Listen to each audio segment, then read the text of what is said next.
কলকাতা জনকণ্ঠ, গ্রাম ও শহরের মেলবন্ধন। প্রত্যেকের কাছে আমি দলীয় আমার মমতাদির পক্ষ থেকে, আমার নেতা অভিষেক বন্দ্যোপাধ্যায়ের পক্ষ থেকে আপনাদের সবাইকে আমি কৃতজ্ঞতা জানাচ্ছি। এই সুন্দর এই গরমের মধ্যেও আপনারা এতক্ষণ ধরে বসে ভাঙরের মতো একটা অস্থির জায়গায় যে নিয়ম নিষ্ঠা, যে শৃঙ্খলা, যে ডিসিপ্লিনের পরিচয় আপনারা এখানে প্রত্যেক আপনারা যারা দিলেন, আপনাদের কোনো তুলনা হয় না। আপনারাই আমাদের গর্ব, আপনারাই আমাদের সম্পদ। আপনাদের জন্য তৃণমূল কংগ্রেস দলটা এখনো আমরা সবাই বুক চিতিয়ে করতে পারছি।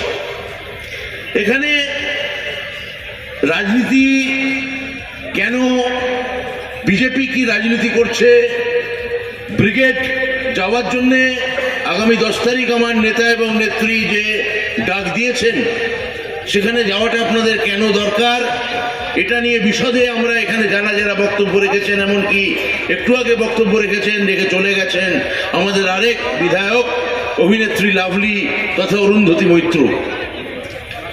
আমি সেই রাজনীতির আর পুনরাবৃত্তি করব না। ব্রিগেড যাওয়াটা কেন দরকার আপনারা বুঝেছেন, আপনাদের বোঝা দরকার। না বুঝতে পারলে সমূহ বিপদ রাজনীতির দিক থেকে, বিপদ স্বৈরতন্ত্রের দিক থেকে, বিপদ গণতন্ত্রের অস্তিত্ব রক্ষার দিক থেকে, বিপদ শুধু আপনার জন্য নয়, বিপদ আপনার সন্তানের জন্য, বিপদ আপনার পরিবারের লোকেদের জন্য, বিপদ আপনার উত্তর প্রজন্মের জন্য, পরবর্তী প্রজন্মের জন্য। আপনাদের বিজেপির রাজনীতিটা বুঝতে হবে। মাননীয় প্রধানমন্ত্রী স্লোগান দিয়েছেন সবকা সাথ সবকা বিকাশ। 2014 সালে যখন প্রথম বিজেপি আসে, তখন গোটা দেশের লোকসভায় তারা 7 জন মাত্র মুসলিম ক্যান্ডিডেট দেয়। only 7 মুসলিম ক্যান্ডিডেটস। তার মধ্যে থেকে একজনও জিততে পারেনি। 2019 সালে 4 জন মুসলিম ক্যান্ডিডেট ভারতীয় জনতা পার্টি দেয়। তার মধ্যে অন্যতম জায়গা হচ্ছে জম্মু কাশ্মীর, যেখানে আপনারা জানেন বিজেপির জেতা প্রায় অসম্ভব। সেইখানে 4 জনের মধ্যে একজনও লোকসভায় যেতে পারেননি। এই মুহূর্তে গোটা ভারতবর্ষে বিজেপির হাতে প্রায় 1000-এর ওপর এমএলএ আছে। এই মধ্যপ্রদেশে, রাজস্থানে, ছত্তিশগড়ে, বাংলায়, ত্রিপুরায় 1000-এর ওপর এমএলএ। আপনারা জেনে রাখুন, সবকা সাথ সবকা বিকাশের স্লোগানের উদ্গাতা এই 1000 জন এমএলএর মধ্যে একজনও মুসলিম এমএলএ নেই। গতকাল 2024 সালের লোকসভার প্রার্থীর লিস্ট বিজেপি প্রথম দফায় বার করেছে। আপনারা যদি লিস্ট খুঁটিয়ে দেখেন, কেবলমাত্র একজন মুসলিম ক্যান্ডিডেট আছেন। কোথায়? কেরালার মালাল্লাপুরমে, যেখানে বিজেপির হার অবধারিত, অবশ্যম্ভাবী। অর্থাৎ বিজেপি চাইছে গোটা সংসদ এবং গোটা সবকটা বিধানসভা একজনও যেন কোনো সংখ্যালঘু ক্যান্ডিডেট লোকসভায় যেন না ঢোকে, বিধানসভায় যেন না ঢোকে। এইটা বিজেপির স্ট্র্যাটেজি। এরপর বিজেপি যে মুহূর্তে মুসলমান শূন্য করবে, এরপর খ্রিস্টান শূন্য করবে, তারপর দলিত শূন্য করবে। আজকে যে বনগার ভাই বোন না বুঝে, তাদের ভুল বুঝিয়ে তাদের পাঠানো হচ্ছে সিআরসি এবং এনআরসির লোভ দেখিয়ে, সিএ এবং এনআরসির লোভ দেখিয়ে।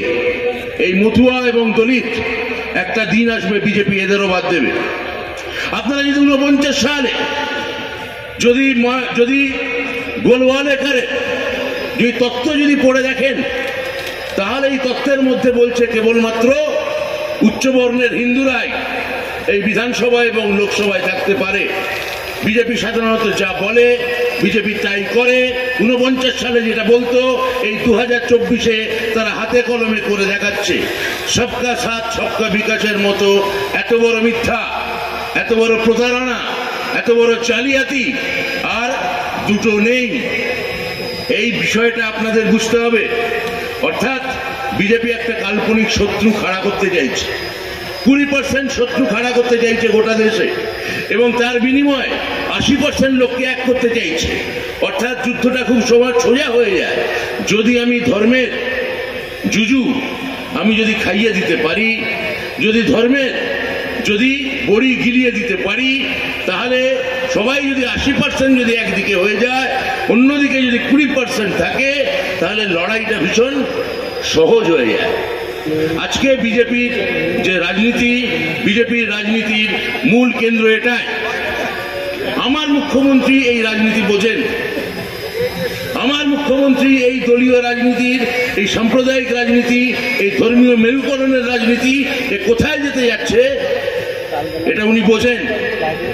যদি কেউ সবকা সাথ সবকা বিকাশ, যদি কেউ জয় মা মাটি মানুষ বলার হক যদি ভারতবর্ষে কারুর থাকে তা একজনেরই আছে, তার নাম মমতা ব্যানার্জি।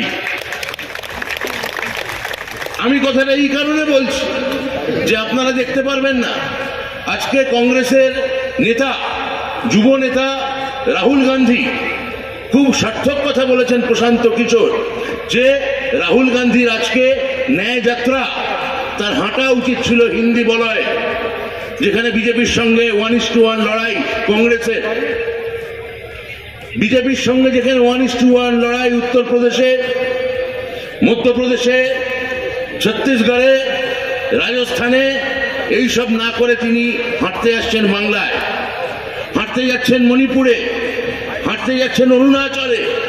ভেবে দেখুন পাকিস্তানের সঙ্গে হয়তো যুদ্ধ হচ্ছে রাজস্থান বর্ডারে, আর আপনি সেনাবাহিনী পাঠিয়ে দিলেন অরুণাচল প্রদেশে। তাহলে যে ব্যাপার হতে পারে রাহুল গান্ধীর এই ন্যায়যাত্রা, তার মানে হচ্ছে তাই। ফলে এই পশ্চিমবাংলায় এই বিজেপির মতো ধূর্ত, এই সাম্প্রদায়িক, এই মুসলমান বিরোধী এবং হিন্দু বিরোধী, সুভাষিস চক্রবর্তী যেটা বলেছেন আমি এই কথাটা বিশ্বাস করি, যদি কোনো মুসলমান বিরোধী এবং হিন্দু বিরোধী দল যদি ভারতবর্ষে একসঙ্গে থাকে তার নাম ভারতীয় জনতা পার্টি। আমি মনে করি তারাপীঠের মন্দির সংস্কার, আমি মনে করি কালীঘাটের মন্দির সংস্কার, আমি মনে করি দক্ষিণেশ্বরের স্কাইওয়াক, আমি মনে করি গঙ্গাসাগরে যে পরিমাণ পুরো সংস্কার মমতা ব্যানার্জি করেছেন তার পেছনে কেন্দ্রীয় সরকার, বিজেপি সরকারের একটা টাকাও নেই, পুরো টাকাটা দিয়েছেন রাজ্য সরকার এবং মমতা ব্যানার্জি। তাহলে হিন্দুর পক্ষে তোমরা টিকা দিতে এসছো, টিকা দিতে গিয়ে আসলে হিন্দুদের মেরে ফেলছো, মুসলমানদের মেরে ফেলছো, খ্রিস্টানদের মেরে ফেলছো, দলিতদের মেরে ফেলছো, ধর্ম নিয়ে ভাগ করছো, জাতপাতের ভাগ করছো, রাজনীতির ভাগ করছো, সব করছো। আর এই ভাঙড়ে সেই বিজেপির পক্ষে দাঁড়াচ্ছে যে আমার তাকে বলার কোনো ভাষা নেই। আমি জানি এখানে অনেক 5 ওয়াক্তি নামাজ পড়া ধর্মপ্রাণ মুসলমান ভাই আমাদের সঙ্গে এখানে আছেন। আপনারা জানেন পবিত্র নবী মুহাম্মদের মৃত্যুর 32 বছর পরে কোরআন সংকলনের কাজ শুরু হয়। করেছিলেন যিনি, তিনি তৃতীয় খলিফা, তার নাম ছিল আমাদের ওসমান গনি। তৃতীয় মোহাম্মদের মৃত্যুর 32 বছর পরে, কেননা মোহাম্মদ কখনো বলে যাননি যে আমার এই আয়াতগুলো, আমার পাওয়া এই ওহীগুলো সংকলন করতে হবে। এই জনাব ওসমান গনি একটা কথা বলেছিলেন, তিনি বলেছিলেন যেভাবে আপনি আল্লাহ পাককে আপনি স্মরণ করবেন, যেভাবে আপনি পবিত্র নবীর সবকটা বাক্য মন দিয়ে শুনবেন, সেইভাবে নিজের পরিবার, নিজের পিতামাতা, নিজের ভাই বোন তাকেও সম্মান জানাবেন। আমি জানতে চাই আইএসএফ দলটা যে তৈরি করেছিল সে জনাব আব্বাস আজকে কোথায়? আব্বাসকে ঘরের মধ্যে ঢুকিয়ে দিল কে? কে তাকে ঘরের মধ্যে ঢুকিয়ে দিল এবং বলল তুমি ধর্মকর্ম করছো, করো, রাজনীতিটা আমি বুঝে নেব? বিধানসভায় গিয়ে তৃণমূলের ঘরে গিয়ে চুপ করে বসে থাকে কে? আর বাইরে দেখলেই, প্রেস দেখলে ঝাঁপিয়ে পড়ে বাইট দিতে যায় কে? যে বিজেপির সঙ্গে যারা হাত মেলাচ্ছে, কোন বিজেপির সঙ্গে হাত মেলাচ্ছে? ভাঙর একজনকে মাত্র এমএলএ করে পাঠাতে পেরেছিল। আজকে তিনি যাদের সঙ্গে হাত মেলাচ্ছেন তার দাদাকে খর্ব করে, তার দাদাকে, এমনকি আমি জনাব ওসমান গনির, হযরত ওসমান গনির কথা আমি এখানে আপনাদের সামনে এখানে বলেছি, তাকেও তিনি অস্বীকার করেন। আজকে তিনি সবাইকে অস্বীকার করে তিনি বিজেপির সঙ্গে হাত মেলাচ্ছেন। তিনি শুধু মানব বিরোধী নন, তিনি শুধু রাজনীতি বিরোধী নন, তিনি আসলে মুসলিম বিরোধী বা হিন্দু বিরোধী নন, তিনি আসলে তার ধর্মগ্রন্থের বিরোধী। এই লোককে অন্তত যিনি এই রাজনীতি এখানে আমাদের সঙ্গে করছেন, এই আশ্চর্য রাজনীতি আমাদের সঙ্গে করছেন, নিজের কেরিয়ারের জন্য আত্মঘাতী রাজনীতি করতে যিনি রাজি আছেন, তার যাই হোক জনপ্রতিনিধি থাকার কোনো অধিকার নেই। তার আর যাই হোক জনপ্রতিনিধি থাকার কোনো অধিকার নেই। তিনি বলুন, তিনি আমার ধর্মের কথা বলুন, আমি শুনবো। আমি কোরআন নিয়ে আমার যা পড়াশোনা আছে আমি আরো করার চেষ্টা করি প্রায় প্রত্যেক দিন সমস্ত ধর্মগ্রন্থ নিয়ে, আমি তার থেকেও বসে শুনতে রাজি আছি। কিন্তু আপনি যদি জনদরদী হতেন, আপনি যদি আপনার সম্প্রদায়ের কথা ভাবতেন, আপনি যদি মুখে যে মানবিকতার কথা বলেন তা যদি বিশ্বাস করেন, তাহলে আপনি গিয়ে বিজেপির সঙ্গে হাত মেলাচ্ছেন। বা ধর্মত্যাগী, ধর্মকে বিশ্বাস না করা, মার্কস বলেছিলেন যে the religion is the opium of the society of the humankind, মানে জনগণের কাছে ধর্ম হচ্ছে একটা আফিম। পরবর্তীকালে সংশোধন করে আরো কেউ কেউ বলেছেন politics is the opium of the human kind, রাজনীতি আসলে আফিম। কিন্তু ধর্ম যদি মার্কসের কথায় আফিম হয়ে থাকেন, তাহলে ধর্মকে যারা ত্যাগ করেছেন সেই ধর্মত্যাগীকে কি বলে? পবিত্র কোরআনের ভাষায় বলে মুরতাদ। আপনারা জানেন যে মুরতাদের জন্য কি শাস্তি ও পবিত্র গ্রন্থে কি লেখা আছে?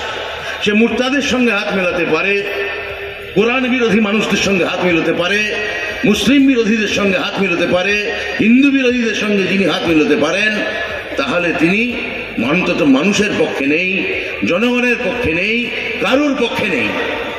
আমি তাই বলি, একমাত্র ভারতবর্ষের মধ্যে বাংলা হচ্ছে একমাত্র দেশ, একমাত্র রাজ্য যেখানে মমতা ব্যানার্জির করা 68টা প্রকল্প জল জল করে মরকত হীরার মতো জ্বলছে। আমি বলবো যে 64 ডায়মন্ডস ইন হার ক্রাউন, তার মাথার মুকুটে জল জল করে জ্বলা 68টা মরকত খণ্ড। বিজেপি আসবে, বিজেপি যদি এখান থেকে যেতে, বিজেপি যদি কখনো আসতে পারে, এসে সে প্রথম কাজ করবে, আপনারা দেখবেন বিজেপি মমতা ব্যানার্জি তৈরি করা প্রকল্পগুলো নিয়ে একটা কথা বলে না।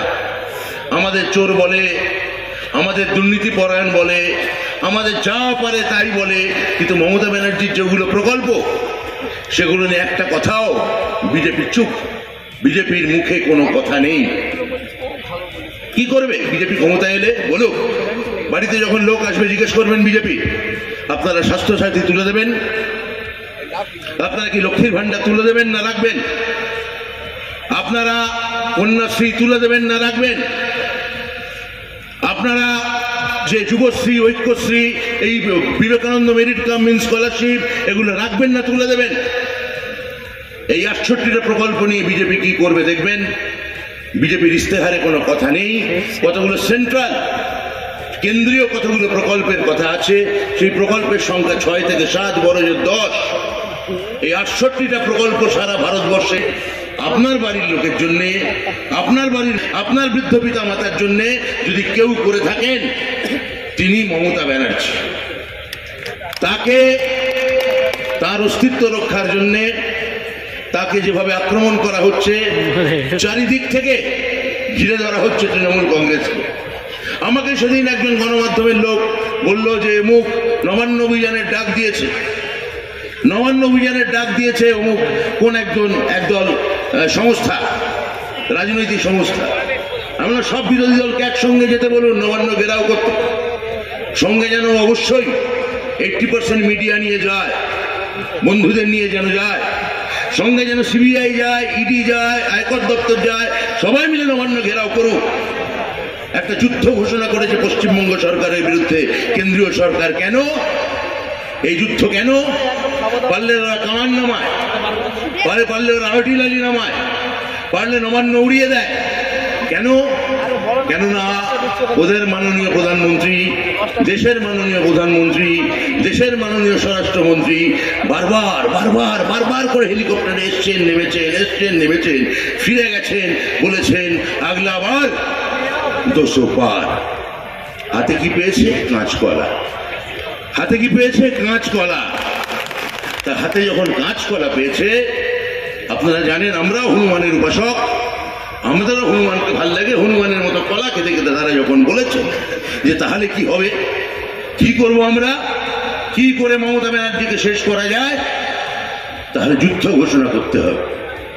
সত্যি তৃণমূল কংগ্রেসের বিরুদ্ধে যেটা চলছে গোটা ভারতবর্ষের অন্য কোনো রাজ্যে চলছে না, কেননা অন্য রাজ্যে বিধায়ক কিনে নেওয়া গেছে, কেনা বেচা করা গেছে, মহারাষ্ট্রে গেছে, গোয়ায় গেছে, অজস্র রাজ্যে গেছে, গতবার মধ্যপ্রদেশে গেছিল, এই কেনা বেচা করা যাচ্ছে। সব জায়গায় গেরুয়া ছক দেখতে চাইছে। মনে রাখবেন 370 সিটের লক্ষ্যমাত্রা দিয়েছেন, দিতে পারেন। এখন আপনাদের সময় সেই অর্থে কোট আনকোট ভালো।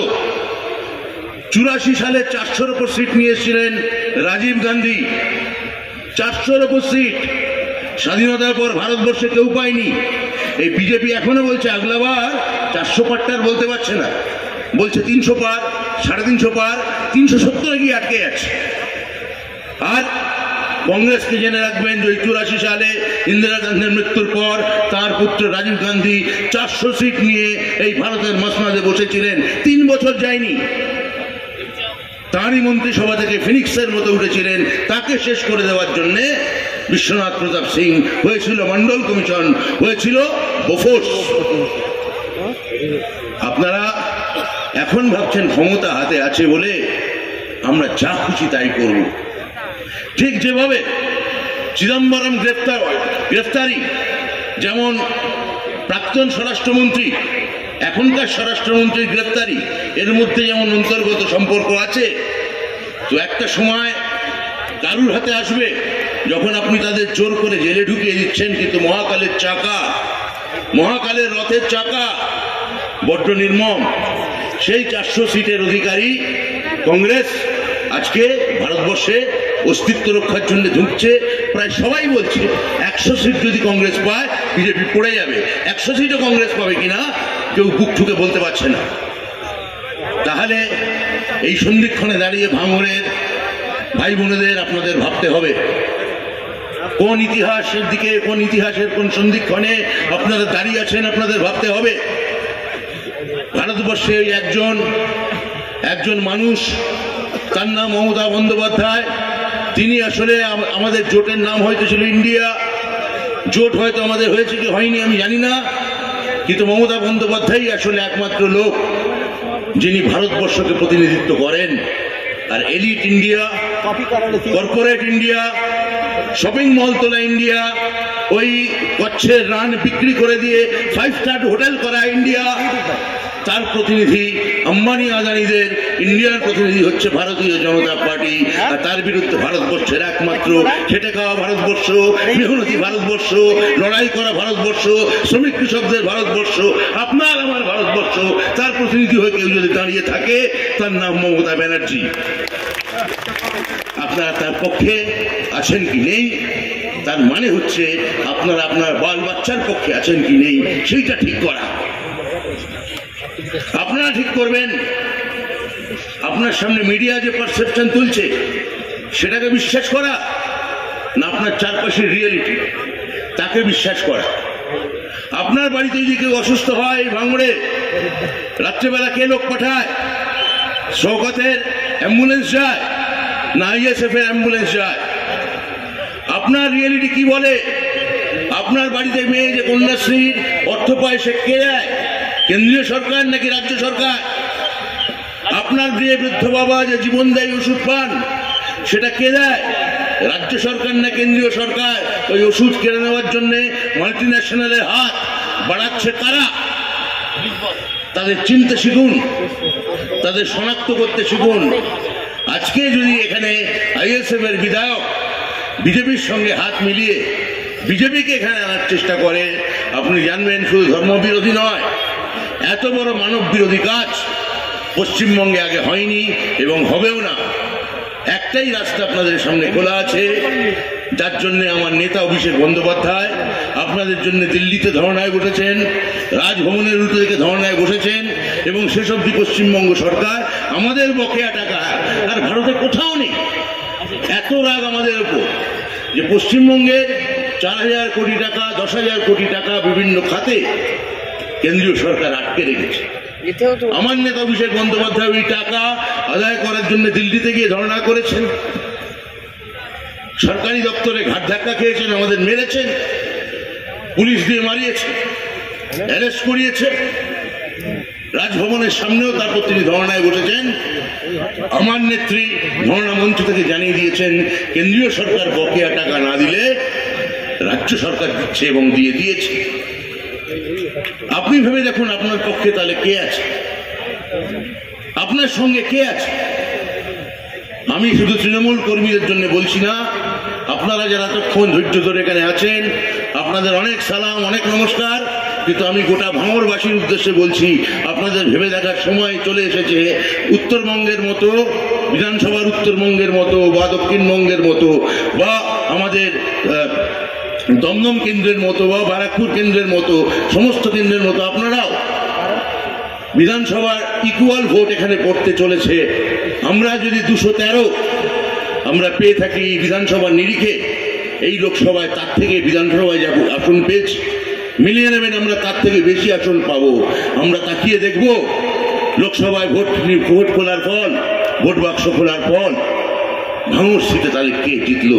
যাদবপুরে আমাদের প্রার্থী জিতে বসে আছে, আমি বলে দিচ্ছি যাদবপুরে আমাদের প্রার্থী জিতে বসে আছে। ভাঙড় সিটে কি হবে দেখার জন্য আমরা উন্মুখ এবং উৎসুক হয়ে থাকবো। আশা করব অতীতবারের মতো ভাঙড় যেমন আমাদের ফেরায়নি গত লোকসভার মতো, সুগত বসুর ভোটের মতো বা মিমি চক্রবর্তীর ভোটের মতো 2024-এও ভাঙড় আমাদের ফেরায়নি, ভাঙড় আমাদের ফেরাবে না। আপনি কি সুচিকিৎসার কথা ভাবছেন? আজই চলে আসুন শীষ general and eye care hospital. 40 বছর মানুষের সেবায় নিয়োজিত সুচিকিৎসার বিশ্বস্ত প্রতিষ্ঠান। কলকাতার অভিজ্ঞ ডাক্তার দ্বারা অপারেশন ও চিকিৎসা করা হয়। কাঠালিয়া, ভাঙড়, কাশীপুর, দক্ষিণ 24 পরগনা। যোগাযোগ 7407337744, 7407441234।